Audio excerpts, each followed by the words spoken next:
County. You are listening to KPFZ 88.1 FM Community Radio. We're broadcasting live today from Lakeport. We are heard in Lakeport, Clear Lake, and all around the lake.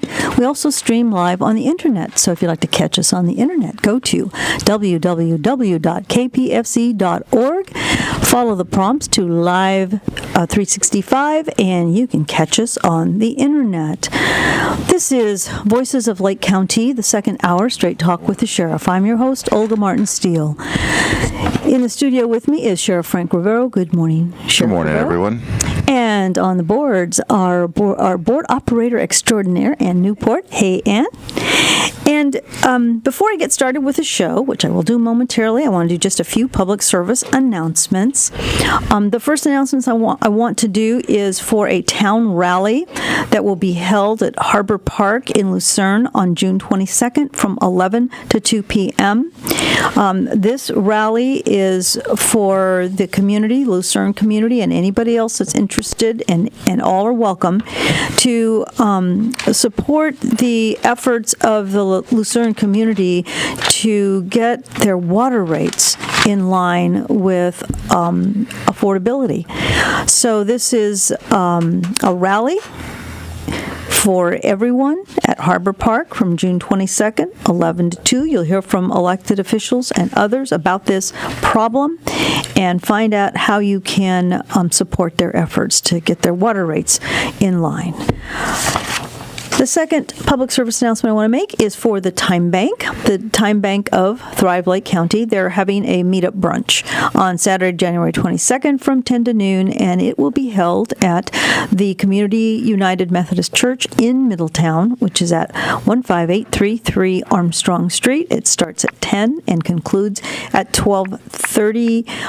It's a brunch. You'll have an opportunity to ask questions about how the Time Bank works, get to know what the Time Bank is, and if you want to stay after to get help on how to use the software and how to grow the Time Bank, you're welcome to do that as well. And that'll be from 10 a.m. in the morning till 12:30 p.m. All ages welcome, and admission is free. And the last public service announcement I want to make is to our veterans who are artists of one type or another. There will be a Veterans Art Show July 5th through July 31 at the Arts Center in Ukiah. So this is a call for artists, photographers, craftsmen who are veterans to show your art. And you can enter the second annual show honoring veterans at the Arts Center by contacting the Arts Center at 462-1400. That's 707-462-1400. Okay, with that bit of business out of the way, I want to say good morning to Sheriff Rivero. Good morning. Morning, Olga. How are you? I'm doing well. How are you doing? Very good. Good. All right, well, I always like to get started with kind of what's happened most recently, but I know you had a successful day in front of the Board of Supervisors on Tuesday. You want to talk about that at all? Yeah, it went reasonably well. We got what we were asking for, and I'm grateful for that support. This concerned the DEA funding. We were in line to get about $170,000 from the DEA, which is Drug Enforcement Administration, for those of you who are not familiar with that acronym. And we use that money for funding helicopter overflights for marijuana eradication. And, after, I would say, a bit of wrangling and some contentious time there at the board chambers, the board agreed with the sheriff's office that that money was necessary and appropriate, and they allowed me to sign off on that contract. And then the second item was just ratification of the contract for the helicopter use. Oh, yeah. So every time the issue of marijuana comes up, you get people in the audience that, have various objections. And I always like you to explain really what is your policy on marijuana, and in particular with regards to legitimate medical uses for which Prop 215 is intended. Well, legitimate medical uses, so we have no issue, or I have no issue with it all, and I dictate the policy at the sheriff's office concerning how that's handled. Unfortunately, legitimate medical use has been hijacked by profiteers and cartels and other organized crime members to make a very tidy profit, and that's unacceptable. So it's incumbent on me to find out where that line is, which is often blurred. I mean, frankly, it really is, and then take appropriate action to make sure that the legitimate medical users are protected and the criminals are not. Now, I notice usually when there's a large bust, if you will, that is publicized either in the newspaper or through Nixle, which is how I get my information, that there are almost always people from out of the state involved. Yes. There's sometimes and often, I think, local people, but there seems like there always is this out-of-state connection. And, yes. And often, aside from the marijuana, there's cash, and sometimes there are also weapons. And other crimes. Yeah, right, and other crimes, and sometimes you find other types of drugs, actually. Yes. Yeah, so these are the larger ones. So I haven't seen any. There is an ordinance now that allows the cultivation maximum, of... If you have over 5 acres, the maximum that's allowed through the ordinance is 46 plants. Right. So it is possible, and those are not the ones that you're really going after. Well, we don't, frankly, I have no desire to go after a legitimate marijuana patient. But logistically, I don't have the ability either. I have to concentrate the resources of the sheriff's office on high-value targets. And, somebody growing a few plants in their backyard is not a high-value target. A high-value target is, 46,000 plants out in Middletown, or, several thousand plants associated with high-powered rifles and assault weapons and other instruments that are only designed to kill people. I mean, for instance, that cache of weapons, and we just had another arrest where we got a cache of weapons that were, sophisticated military-style weapons, and those are used to protect these large grows. I mean, when you stop to think about it, 2,000 plant grow could net a person millions of dollars in a matter of a few months. The average individual in this country, it would take them a lifetime to make $2 million. So there's a lot of money involved in this, and I often look at this, or I equate it, or use this analogy to having a big stash of gold in your backyard. If you had, gold bullions scattered around your property, well, that's going to attract the attention of a lot of people. And, criminals are criminals. They're going to want to make, the fast buck, and if they can rip these growers off, they're going to do it. And the flip side of it is that these growers who are looking to make, these large sums of money are going to defend their income. And therein lies the violence problem. Right, that makes sense. Now, I know that the ordinance has to be enforced, and that's primarily, and there are issues, I'm sure, that come up, neighbors, who disagree on the effects, to one or to the other of even the small grows. Do you get involved with these ordinance disputes that are actually handled through the control out of the Community Services Department? It's actually code enforcement. Code enforcement? Yeah, community development handles that. We do if they call us, and they do on occasion. For many different reasons. Some of them it's because it's so far out of compliance that it's obviously illegal, and they'll notify us on that, or they have concerns about their safety. They're not armed, and those are legitimate concerns. So those would be the circumstances under which the sheriff's, if it's in an incorporated area, where Correct. You would respond. It's not something that we would cite under if the code enforcement officer and/or his boss decided that this was out of compliance, that would be handled administratively through the building department or the community development. They can cite criminally because the ordinance does have a criminal aspect to it, but generally these are nuisance abatement issues. Okay, thank you for that. We're going to go ahead and take a call, and then I want to talk a little bit about the recall, and then I really want to get into a more results-based discussion with you about what results really are being produced under your leadership, of which I know there are many. Okay. So let's go ahead with the first call. Caller, you're on the air. Yeah, good morning, Frank. Good morning, sir. Are you a father? Yes. Happy Father's Day to you. Thank you. Anyway, I want to ask you a question, too, about, what's the law on, I got one of your election signs, and I put support, with integrity and whatnot, and cross out that elect, and whatnot.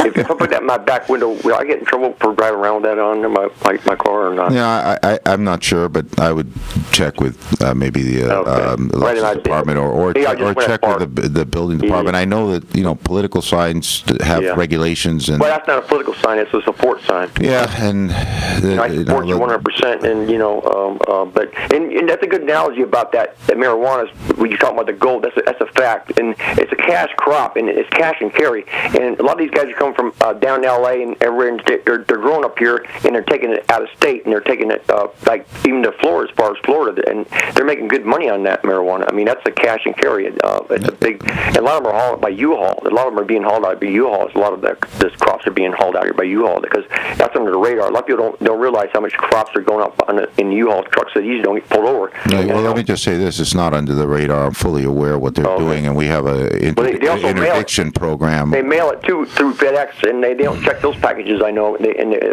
put them in coffee with coffee cans and whatnot. They freeze dry the bags, and they put them with coffee around them, and they mail them, and it's mailed a lot of times too. These packages, and if they put it overnight, they don't even have time to check it, and it arrives safely. You know what I'm saying? Well, yes and no. Some of it arrives. I mean, you can't get all of it. This is a multi-pronged operation that we've been running since I took office. But part of it is a deterrence. When the individuals who are coming here to profiteer, and that includes cartels. I mean, we send them a message that this is not a profitable place to come and visit, because we are going to arrest you, and we will take your property, and we will make sure that you're appropriately dealt with when you're doing that activity, as well as any other criminal activity. Right. That's. So we have another call waiting already. Well, good day to you, and you're doing a fine job, Frank. You hang in there. And thank you, and happy Father's Day to everybody out there. And the people that misinformation. I know you don't smoke, and that gal that called in last time and said that you weed across the line. I know you don't even smoke. And as far as weaving across, lines, I drive carefully. I know you're a safe driver, and I know that because you're one of those guys that was told to drive fast, and you said, "No, I'm not going to break the law." You're one of those guys that obey the laws. The rest of these guys don't want to obey the laws, but you do. Well, I commend you for that. Thank you, sir. Thank you for the call. As always, caller, you're on the air. Good morning. Good morning. Good morning. How are you, sir? Oh, doing all right. Good. Say, a few weeks ago, there was a rather large bust of a marijuana growing operation over in Clear Lake Oaks, where you collected a pretty substantial number of weapons, including, I believe it was 2 or 3 rather elaborate sniper rifles. Yes, very elaborate. As a matter of fact, some of them, there was a system there that we also took out that would allow coordination for multiple snipers to have the ability to be directed from any area. There were things that I'd never even seen, like a Kevlar face mask that looked kind of like a Jason mask, but it was made out of Kevlar. I've never in my travels have seen anything like that before. There were Kevlar helmets, military-style flak jackets that could stop high-powered rifle rounds. There was one particular rifle that had been lauded as having the longest kill. In other words, from a sniper perspective, it's a military rifle, and it enjoys the reputation that it was able to take a guy out. I can't recall exactly how far it was, but it was a long distance away, and these were extremely sophisticated weapons, and there was a lot of them, and a lot of ammunition, a lot of high-capacity magazines to go along with those go along with those weapons. I mean, it was really actually quite impressive. From you're talking to somebody who likes guns, and I was looking through the cache, and there was a lot of things there that I had never seen before. Yeah, it was definitely out of scale with your typical pot grow.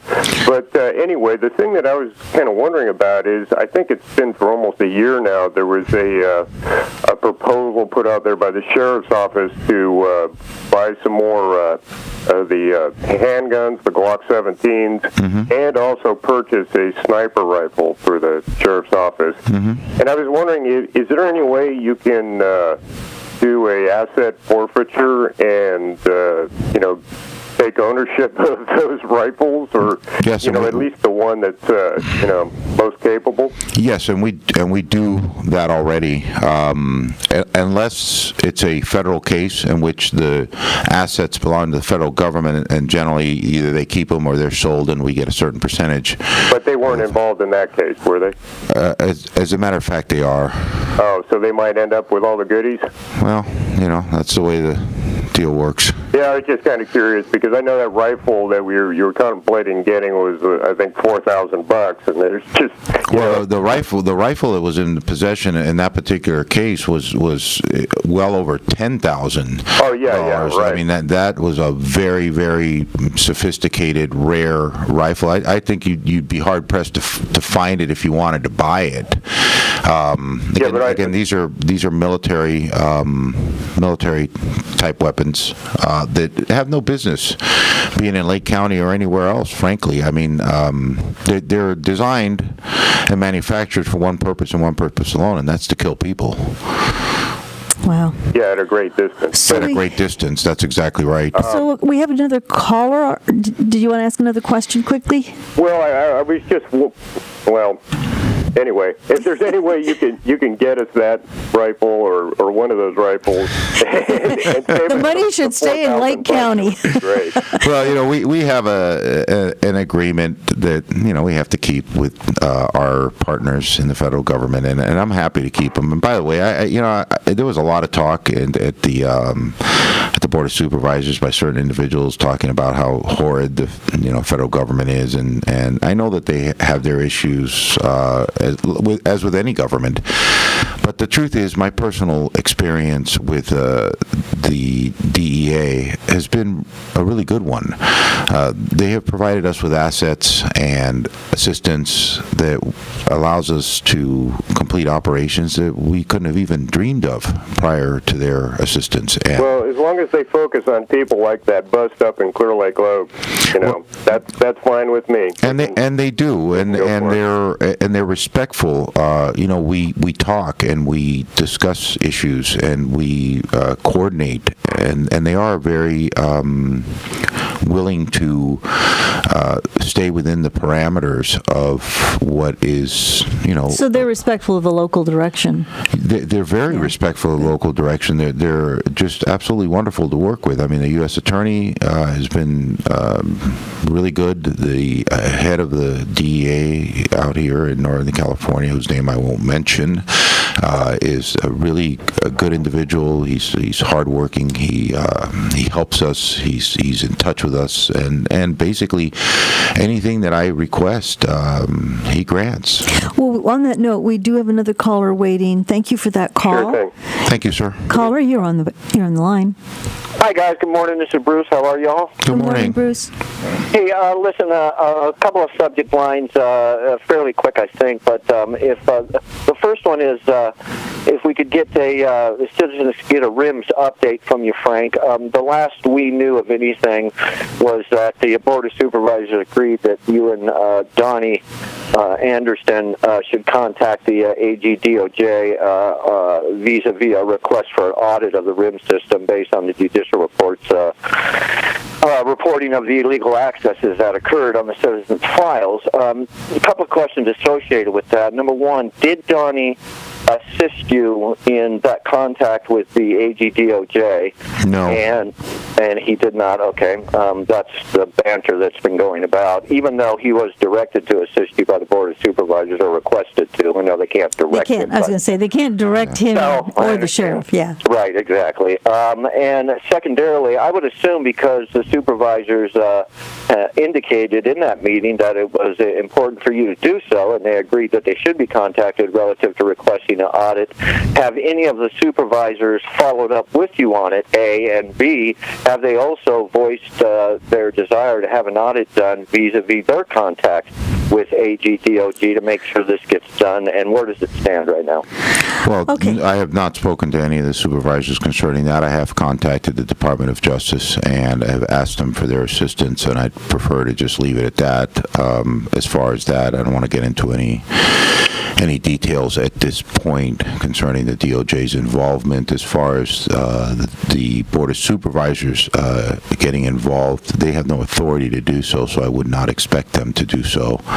No, and I don't mean get involved. I mean only relative to it would bode well for the citizens if, in fact, not only you, but our supervisors who requested it of you back you up vis-a-vis contact with the AG-DOJ. I don't know what to tell you.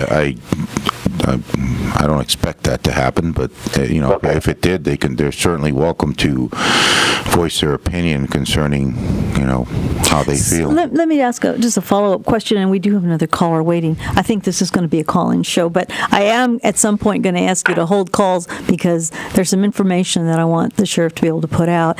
But with regards to this issue, do you plan, or is there some thought to providing an update on the status of the DOJ's possible audit? I prefer to wait till the investigation is concluded. Okay. So, and I don't have a problem with that, Frank. I understand the reason for that. Olga, you said you were going to discuss the status of the recall. I would just like to make a comment on that, or a little theory.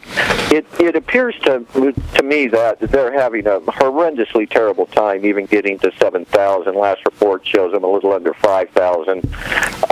And when we think in terms of the last election, Mitchell got a little over 9,000 votes. You got a little over 11,000 votes. And despite hiring people, despite a huge influx of money from Rob Brown, and of course he's a controlling interest along with Chris Rivero in regards to this attempted recall. But here we are now, a couple of months into it. They obviously aren't going to make it by the 17th. It's going to push it out to give them another month to try to get just 7,000, which is going to take 7,500 or so to actually get 26 good ones. And now all of a sudden we're going to be out into February if the BOS called a special election, which would cost $100,000, and that would make that special election just a few short months away from when a regular election would be. It would appear to me at this point in time, there's 2 points here. It's unbelievable that they couldn't even gather the amount of signatures of people that voted for Mitchell in the last election, which was a little over 9,000. And it appears, in my opinion, then that this recall has failed miserably, and I guess that's an opinion. So you don't have to. I was going to say, you're projecting that. Can I just, Bruce, I'm going to ask you one question, and then I'm going to ask you a question, then I'm going to have to take this other call. Okay. The question to you is, you mentioned that the recall was being financed by a couple of people, and is that a fact? Have they filed reports to that effect? Yeah. When you get the contact information from our register of voters, and you look at the information that's on there, number one, all documentation, all information is sent to Rob Brown's address on Coal Creek Road. Not only that, the treasurer did not use her own address on the forms given to the register of voters, but also used Rob Brown's address. So all correspondence and monetary processes associated with the recall are going to Rob Brown and is being run by Rob Brown. That was my only mention monetarily. I did not say that Chris Rivera kicked in money, but Chris Rivera, former deputy, I believe, is heading up this attempted recall. Yeah. So that's where that comes from. All right. Thank you for that clarification. All right. I'm going to take this last call, and then I'm going to ask you to just hold your calls until I open up again for calls, because we do have some important information we want to get out. So, caller, you are the last caller for a few minutes. You're on the air. All right.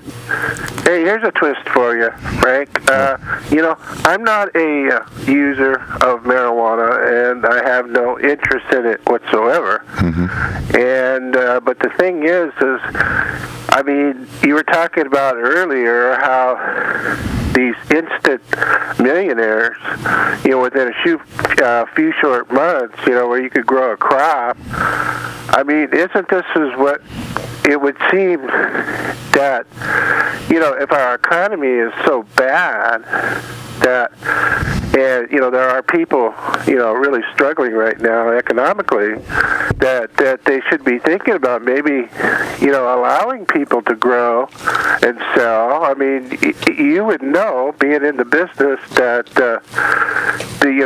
it's a supply and demand. Dennis, are you making a case for legalizing marijuana? Well, I don't know. I mean, if I can interject here, you can make the same argument about bank robbery or human trafficking. If it's profitable, so let's let everybody do it. I mean, that I believe that argument fails. But let me just say this: I do agree with you on one point. Marijuana should be legalized, but it has to be done nationwide, and then the value will drop dramatically. And R.J. Reynolds and Philip Morris will set up their plantations, and they'll grow it, and then you can buy it in, convenience stores, and the entire profitability angle will go down the tubes, and so will the violence, because the violence is directly related to the profit.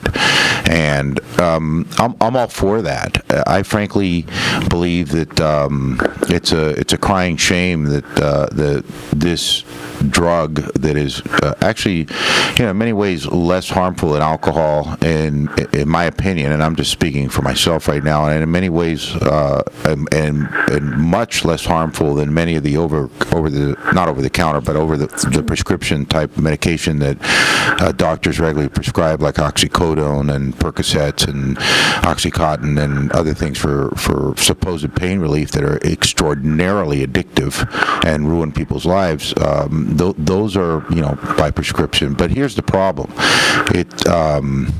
There's an entire industry built around marijuana, and some of it's illicit and some of it is not. When you look at if you look at this from a macro perspective and you look at it objectively with, taking all the emotion out of it if you can, when somebody's arrested for marijuana, the bail bondsman makes money, then the lawyer makes money, then the judge is up there hearing the case, he makes money, his clerk makes money, the cops make money, the jailer makes money. I mean, it's just like the grower makes money. Well, and the grower's taking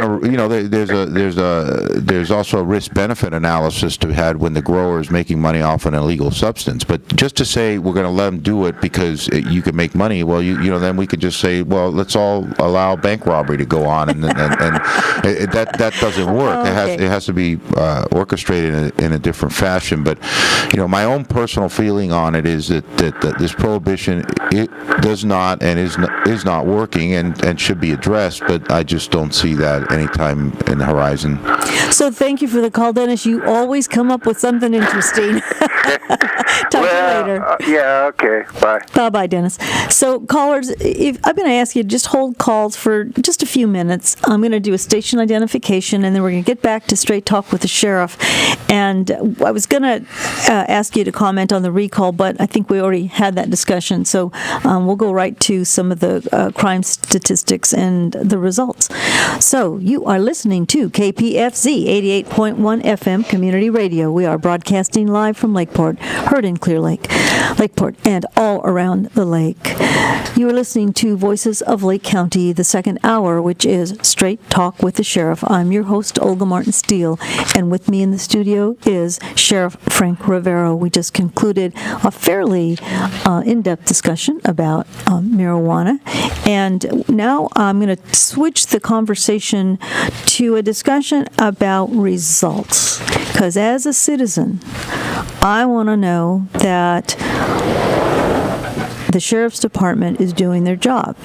And frankly, their job, and I think your job, Frank, is not to be distracted by the recall or anything else. It is to produce results on the ground for the people of this county. And so with that, I'm going to turn it over to you and ask you to go through some of the crime statistics that you can claim since taking office.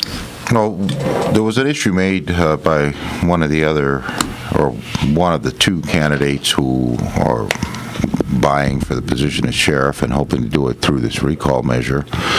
And he used general crime statistics, and I just want to preface this by saying that the AB 109, which is the realignment and the release of the early release of prisoners from the state prisons, has been a game changer in law enforcement altogether and in corrections. I mean, it has turned everything upside down, and I'm not going to get into the AB 109, but the bottom line is that there are a lot of dangerous criminals out there that are involved in a lot of crime that shouldn't be on the streets, but are on the streets because of the governor and the legislature's decision to go ahead and realign what they call realignment, which is the release of prisoners, and also making the local county sheriff responsible for the housing of what they call the three nons, and the nonviolent, and it's all nonsense. It's a double impact, because it's the release of people to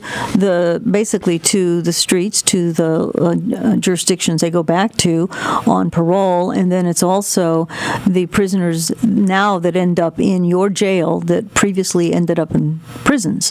That's true. So it's kind of a double whammy on you. And before I get into these stats, I'd like to commend the Corrections Division for the job that they've done. We, for all intents and purposes, are running a state prison here locally in Lake County. When I started office here, I had about 170 prisoners, and when I took over, I had about 170 prisoners at the jail. It regularly hovers over 300 at this point in time.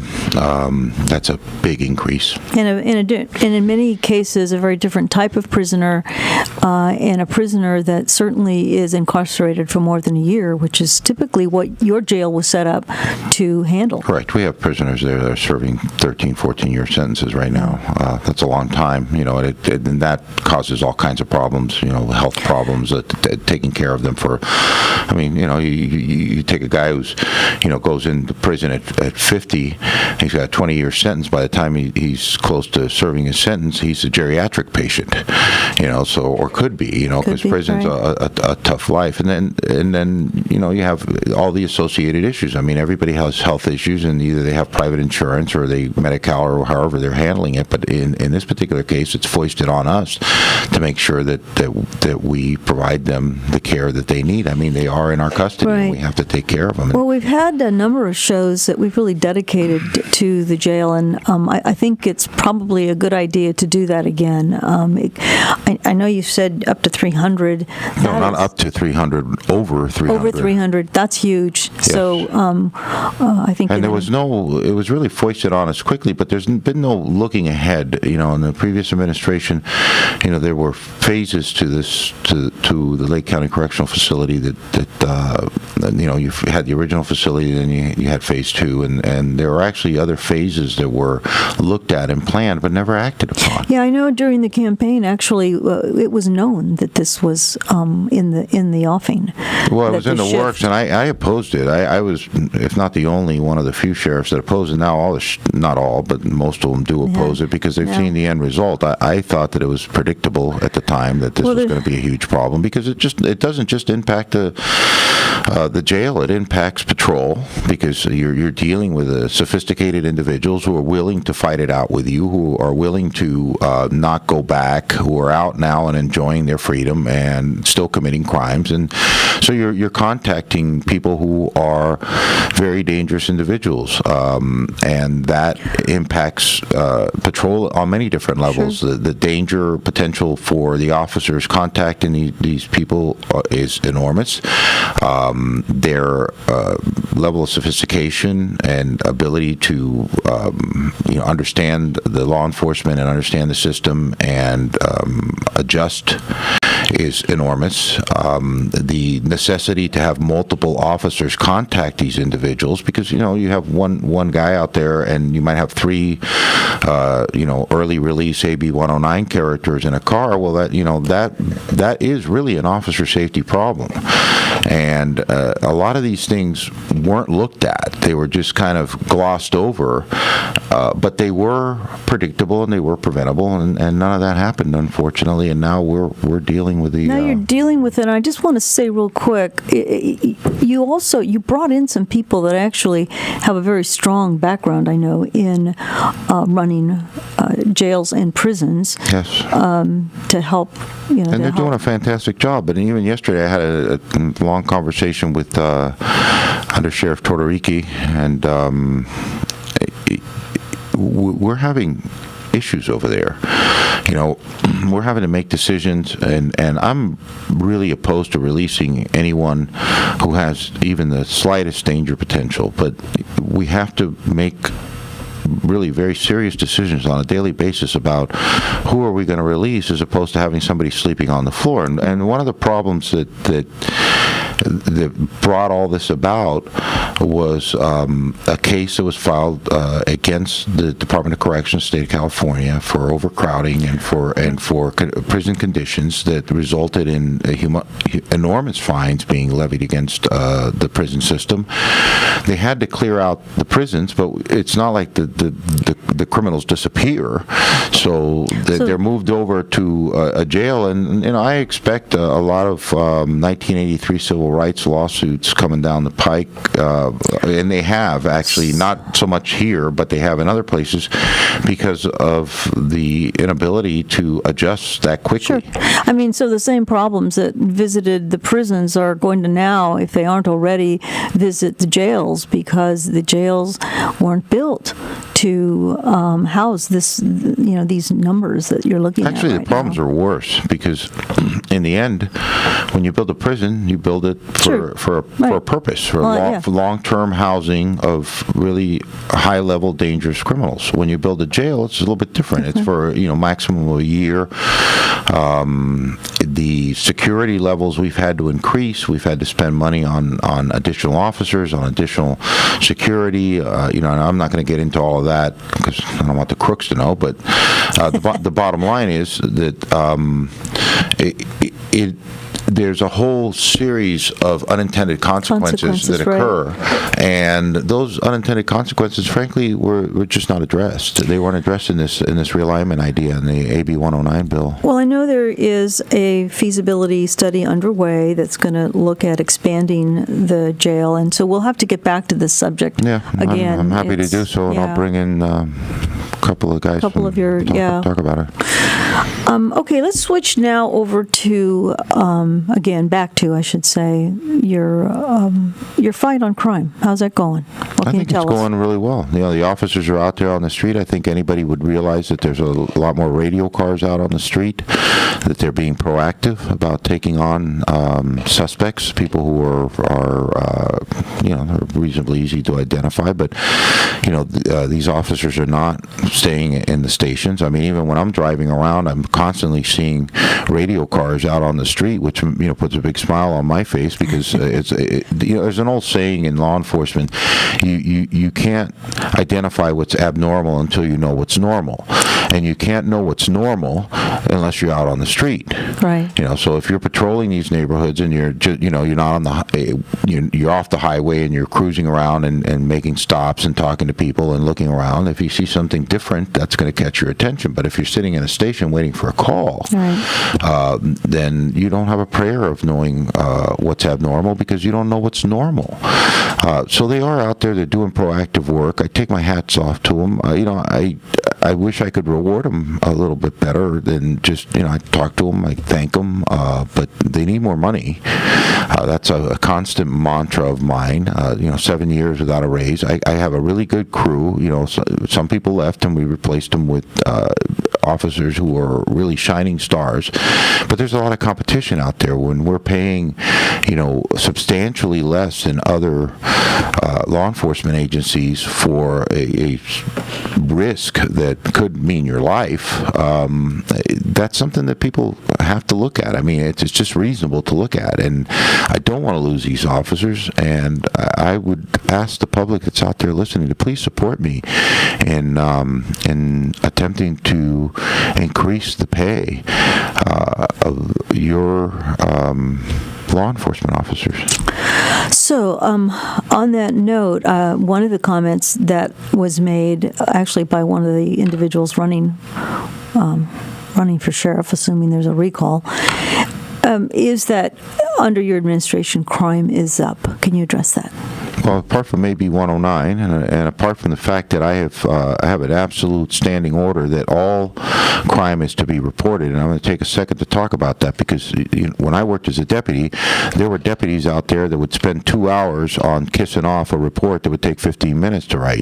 This burglary, you don't have insurance, or the amount's below your insurance deductible, so why even bother reporting, et cetera, et cetera. That's unacceptable because I need to know what's going on, and the only way I can know what's going on is by looking at RIMS and looking at the reports that are being taken and seeing patterns or seeing what type of crime is happening so that I can direct the resources appropriately.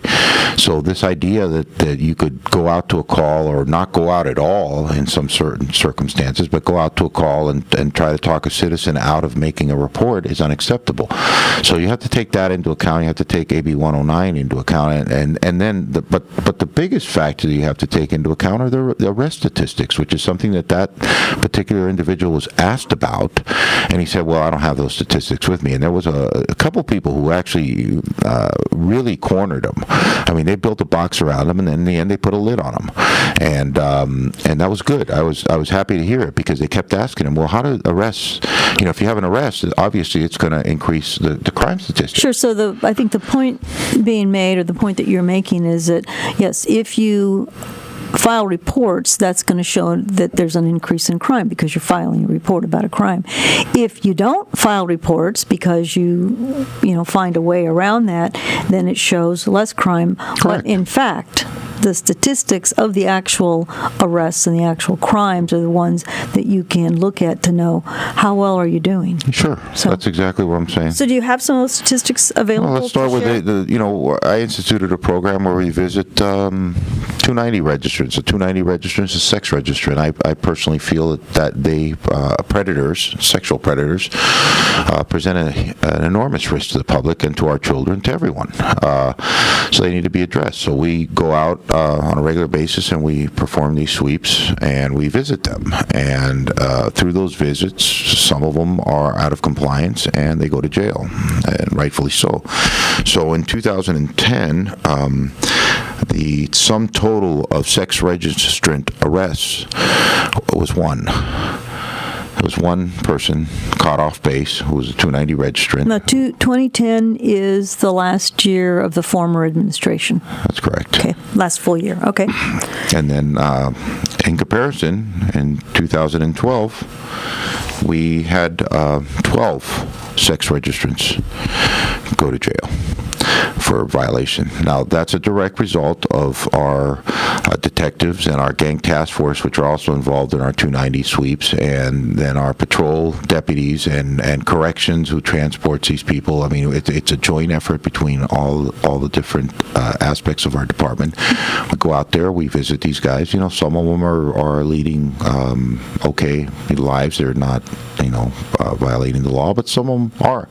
And in 2010, there was one arrested, one 290 registered and arrested. In 2012, there was a dozen. Now, when you talk about that's the individual running for sheriff, he was using percentages. Well, if I wanted to use percentage, I could just tell the people out here in the public, well, that's a 1,200% increase, which sounds, wow, that guy's really knocking them dead. But I'll just give you the straight numbers, and then you can take them and make what you want of them. The point of this is not to spin, and you can, statistics are easy to do that with, but really what we're looking for is results. Right. Now let's move on to elder abuse, another crime that I find abhorrent and bothers me personally and professionally. And they're difficult crimes to prosecute, or not to prosecute, but to investigate. To prosecute also, I guess, if there's a good investigation done, it shouldn't be that difficult to prosecute, but the investigation is difficult because oftentimes, elderly people are alone. The abusers themselves are oftentimes family members or people who are their caretakers, and they develop, relationship, and they don't want to get them in trouble, or they feel that they'll be completely alone without these individuals. So you have, in many cases, a reluctant victim, and that's always difficult to prosecute. And most of these cases are prosecuted through our detectives. So in 2010, there was a sum total of 8 elder abuse arrests made. In 2012, there were 18 elder abuse cases where there was an arrest made for elder abuse. So, you start comparing those, and and they all add up because these, I have literally all these papers in front of me, and I'm just going to go through some of these, and this is, certainly I make this available to anyone who wants to look at it, because this tells us the true story about these statistics that are getting thrown out there, and setting aside the AB 109 and setting aside the mandatory reporting that I have instituted since I took office. These numbers speak for themselves, because each one of these numbers, when you compare them to the previous administration, well, if you have 18 people versus 8 arrested, well, there's eight more, quote-unquote crimes that were committed, right? Yeah, but we have people in handcuffs for those crimes. And that's an important distinction that must be made if you're going to be fair about the presentation. Well, if you're just going to be honest about it. Well, or just honest. Yeah. That's a good word to use. So let's move on to some drug crimes. Okay, cultivation arrests. Now, we've talked a lot about marijuana, and, cultivation now, again, we're talking about these cases that you see. Some of them are in the newspaper, some of them are not. But the cultivation arrests in 2010, there were 39 cultivation arrests made by the Lake County Sheriff's Office. In 2012, there were 79 cultivation arrests made by the Lake County Sheriff's Office. Now, again, I could start working the math and presenting, X amount, 100% increase, but no, I'll just give you the numbers and make of them what you want. Okay. So, caller, I know you're waiting, so if you don't mind holding on, go ahead and hold on. I'll try to get to you, but we're going to let the sheriff report out on some statistics before I do that. Okay, go ahead.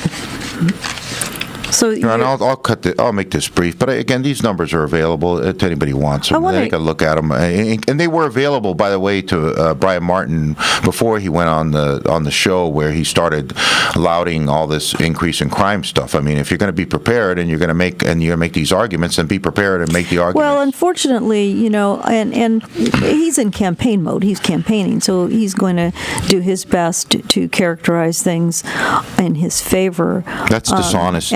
But what we're looking for here is really honesty. What's really happening on the street? Am I safer than I was? Am I safe? Period.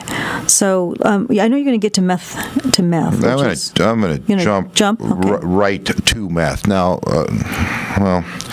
I mean, these numbers are substantial, but let's just go straight to the sales cases, because the sales cases involve the narcotics division as setting up the sale. Right. I mean, generally people don't walk around doing hand-to-hand sales. A lot of work involved on Main Street. There is a lot of work involved. There's talking to confidential informants.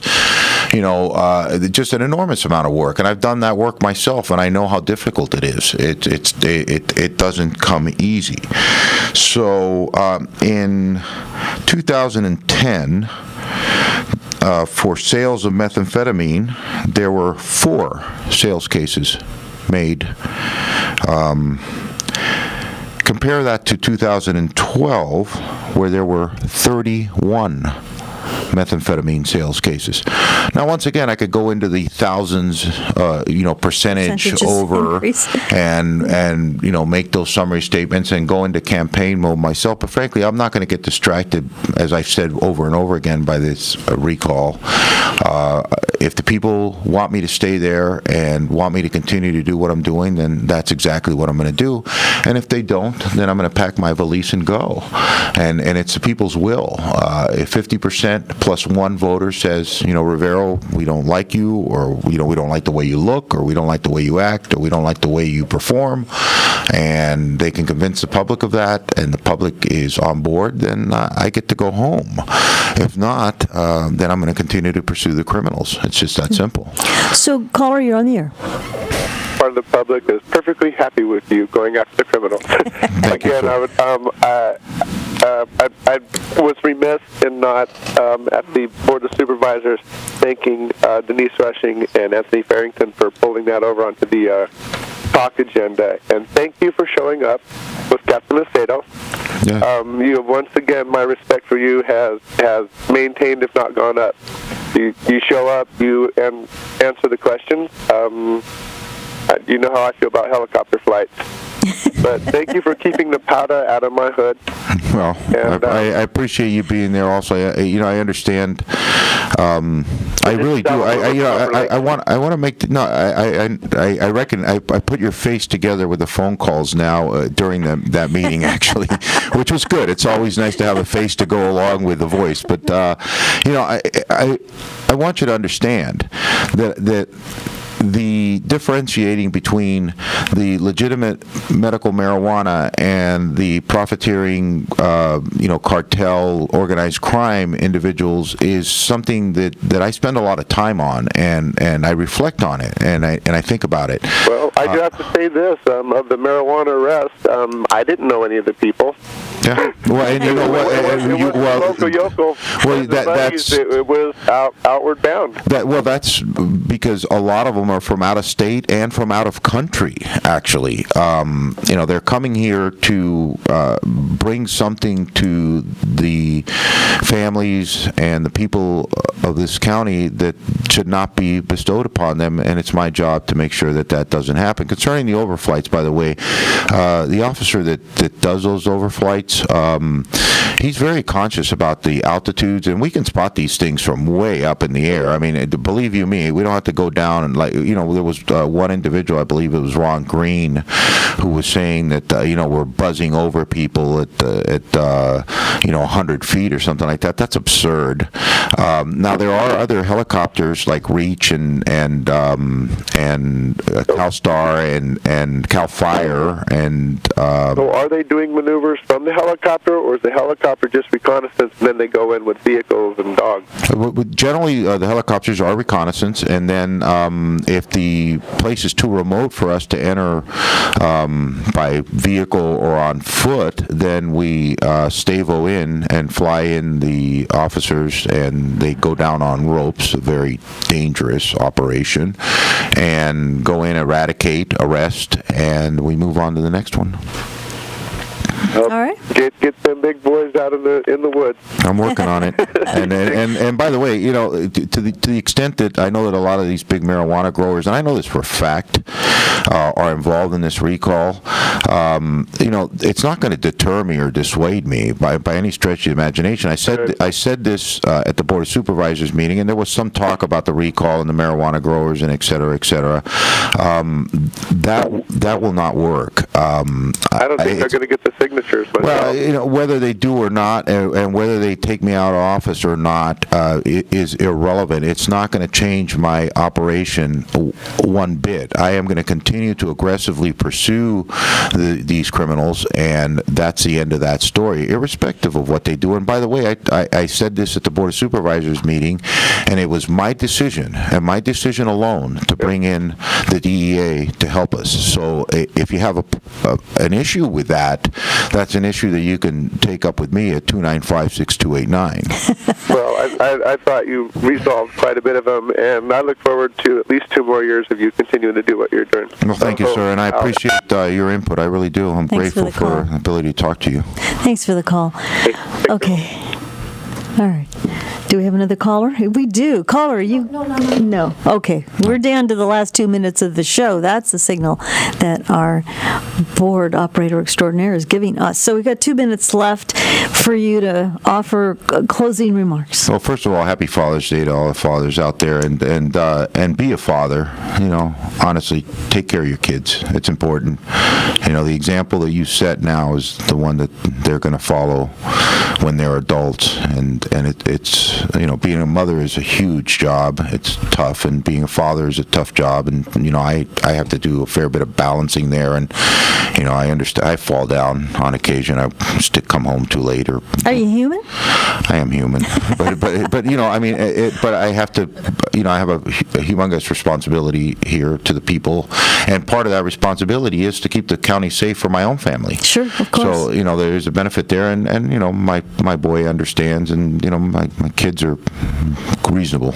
Well, happy Father's Day to you, Frank. Thank you. Thank you for your service. And you know, in closing, I just want to let the people know that I understand what public service is about. I understand that I do work for you. I'm available to talk to you if you so desire.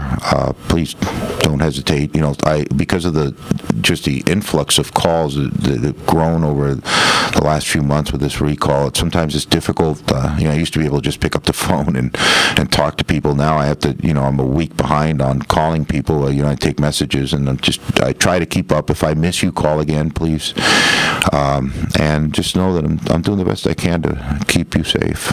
Thank you for listening in, all of you out there in Lake County. Join us in 2 weeks for Straight Talk with the Sheriff.